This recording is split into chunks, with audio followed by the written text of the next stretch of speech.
السلام عليكم ورحمة الله وبركاته. ازيكم حبايبي؟ عاملين ايه؟ يا رب تكونوا بألف خير وسلامة. النهاردة جايبالك وصفة جميلة جدا، وصفة حلوة قوي، ناس كتير بتحتاجها وخصوصا في الشتاء. ستات كتير وبنات كتير ممكن يكونوا بيعانوا من الموضوع اللي انا هتكلم فيه النهاردة، وهو تشقق القدمين. تشقق القدمين ليه عوامل كتيرة جدا. اول عامل ان احنا مش بنرطب كعب رجلينا طول الوقت، مش بنرطبه على طول خصوصا في الشتاء، لان الشتاء الجلد بيصاب بالجفاف والتشققات. تاني عامل ان ممكن تكوني مش بتشربي مية كتير، فالمية مش واصلة لكعب رجلك لجلد الكعب، فبالتالي بينشف، والنشفان ده بينتج عنه التشققات. تالت حاجة ان العادات السيئة، ان احنا في ستات كتير بتحب تلبس، سوري في الكلمة، شباشب كتير. الشبشب طول الوقت الجلد معرض لعوامل الجو الطبيعية، التراب والهواء والجفاف للبشرة، مع قلة شرب المية، مع عدم ترطيب كعب الرجل، فبالتالي مش بتهتمي بيه.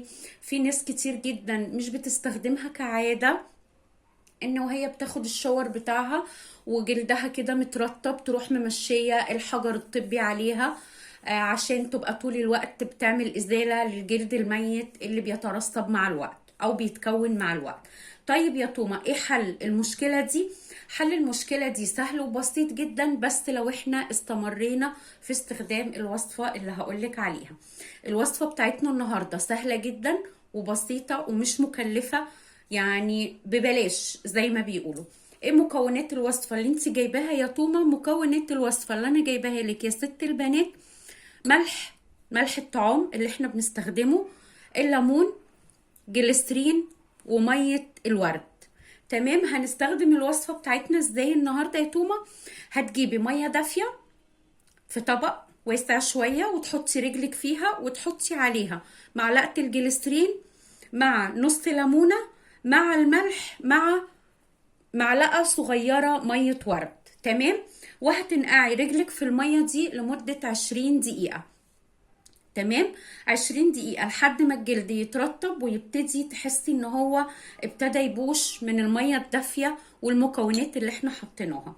بعد ما تنقعي رجلك في المية الدافية 20 دقيقة، هتطلعيها تنشفيها وتبتدي تفركي كعب رجلك بالحجر الطبي بتاعك. بلاش الحجر الاسود اللي بيبقى موجود عند العطار، لان الحجر ده بيبقى مليان مسام مفتوحة، فبالتالي انتي بتتكون جواه البكتيريا اللي انتي بتطلعيها من رجلك وبتفضل موجودة جوه، فبترجعي تعملي بيه تاني، فانتي كده بتبوظي الدنيا مش بتعالجي.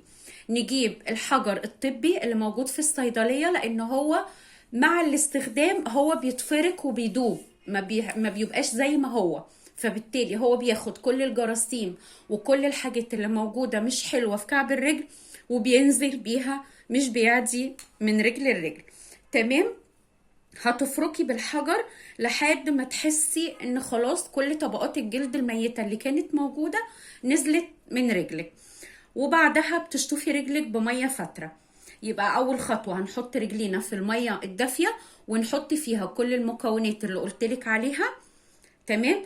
تاني خطوة هنفرك رجلينا بالحجر الطبي يا بنات، بلاش ولا المبشرة ولا الحجر الاسود، بالحجر الطبي موجود في الصيدلية وما اظنش ان هو غالي. لحد ما نفرك الجلد الميت كله، وبعد كده نشطف رجلينا بمية دافية. ايه اللي هيحصل بعد كده؟ هنمسك رجلينا هنرطبها، هنجيب الجليسرين، تمام، ونعصر عليه نص ليمونة وعليه حبة مية ورد. تمام. تاني، احنا حطينا الاول الجليسرين والملح والليمون ومية الورد في المية الدافية. تاني خطوة بعد ما نفرك رجلينا وننزل كل الجلد الميت، هنجيب الجليسرين ونعصر عليه نص ليمونة ومعلقة مية ورد. تمام.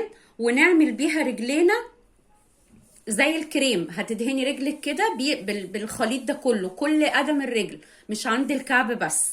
الجليسرين بيطري، الليمون بيفتح وبيقتل اي ميكروب موجود في الجلد، مية الورد طبعا للنعومة والتعطير. تمام. وهتروحي لابسة شراب وتنامي بيه. بعد كده هتقومي الصبح هتشطفي رجلك عادي من كل المكونات اللي انت حطيتيها عليها، وهتكرري العملية دي كل يوم. والله والله يا بنات، وقسم انا مسؤولة عليه وعن تجربة، الوصفة دي تحفة جدا وهتدعي لي عليها. لو استمريتي عليها هتبصي تلاقي نعومة وترطيب وكعب رجلك ابيض زي الفل. لو حابة بعد كده تحطي مع مية الورد والجليسرين والليمون حتة صغيرة من لون الطعام، من لون الطعام او من دم الغزال، عشان يدي اللون البنك لكعب رجلك، دي حاجة براحتك انتي، دي اختيارية. تمام، يبقى عرفنا بعد ما نفرك رجلينا بالحجر هنحط نص ليمون على جريسلين على معلقة مية ورد، وهنعمل بيها رجلينا كدهان ليلي كل يوم، ونلبس الشراب ونقوم الصبح نشطفها. هنستمر على الوصفة دي لحد ما نلاقي كعب رجلينا بقى ناعم جدا وطري جدا، وتحسي كده ما تيجي تحكيه في بعض بيزحلق. يعني انا عايزاكي توصلي للنتيجة دي. لو استمريتي بجد بجد هتدعي لي على الوصفة دي.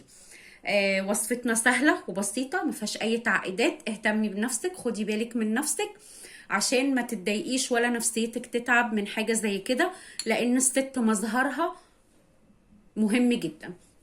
لو عجبتك وصفتي النهاردة دوسي لايك واعملي شير للفيديو عشان يوصل لأكبر عدد ممكن. ولو انتي أول مرة تشوفيني اعملي اشتراك ودوسي على الكل عشان يوصلك كل جديد. يا رب أكون ضيفة خفيفة عليكم، ويا رب أكون قدرت أوصل معلومة مفيدة. معلومة بنات، معلش أنا كل وصفاتي اللي بعملها لكم بنزل لكم مكوناتها وطريقتها في صندوق الوصف. اي حد عايز حاجة لو نسيتي ارجعي للفيديو وادخلي على صندوق الوصف، هتلاقي كل مكونات الوصفة والطريقة اللي تستخدميها بيها. والسلام عليكم ورحمة الله وبركاته.